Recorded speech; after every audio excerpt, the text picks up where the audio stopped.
En fait, on a créé ce jardin qui fait une surface de 800 mètres carrés sur lesquels ont été plantés des arbres fruitiers, des espèces anciennes, poiriers, pommiers.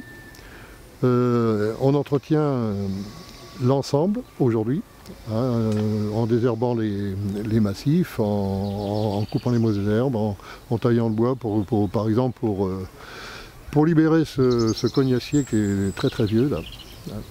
Moi je balance un petit message sur internet, bon, ceux qui viennent, en général l'hiver on est beaucoup plus nombreux parce que là maintenant c'est l'époque du jardinage, alors, mais là on est toujours 3 ou 4 ou 5 ou 6, ça dépend. On a balisé le sentier pédestre pour protéger le gazon, quoi, pour pas que les gens circulent partout. C'est un sentier qui était ouvert mais qui avait été fermé pour protéger la pousse du gazon, quoi, et qui va être ouvert, ben, il est fermé depuis 2 mois là, à peu près.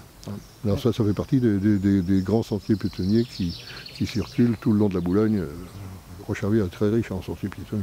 Le lieu s'appelle Belle Roche.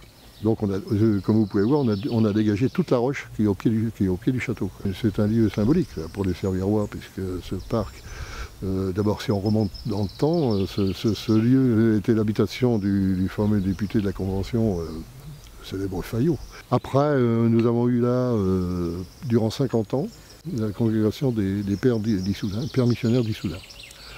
Bon, avant que ça soit racheté par la commune et par la communauté de communes.